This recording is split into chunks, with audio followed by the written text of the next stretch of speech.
Avant de nous retrouver dans une petite dizaine de minutes, la route du Tour de France et tout de suite Bruno Mazur en direct de Pau. Bonsoir Bruno, avec l'hommage aujourd'hui de tout le peloton à Fabio Casartelli. Bonsoir Étienne, en effet, en cette 16e étape du Tour de France, nous avons vécu aujourd'hui tous ici, de Tarbes à Bordeaux, une journée réellement particulière. L'heure était à l'émotion et pas du tout aux bonifications. Choqués, désemparés, les coureurs n'avaient pas du tout à cœur de disputer quelques secondes, somme toute dérisoires. Récit d'une étape vraiment pas comme les autres, Laurent-Frédéric Bollé.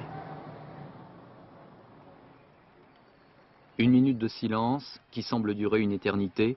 Une minute de silence pour une douleur et une perte. En première ligne, les coureurs Motorola, mais aussi les 3 maillots leaders du Tour, qu'ils soient à pois, vert ou jaune.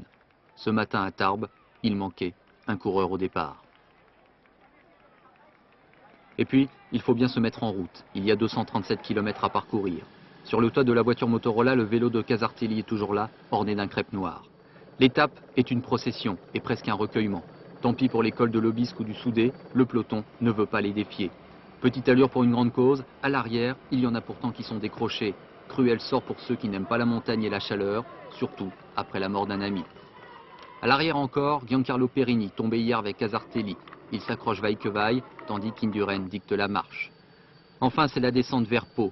Le peloton s'étire, on n'a plus qu'une envie, en finir.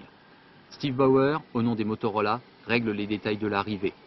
Les 6 coureurs qui restent se regroupent et s'échappent. Tout cela est symbolique et par là même émouvant. Ils passent la ligne ensemble, la foule applaudit parce que c'est beau. Casartelli n'est plus, mais le geste restera.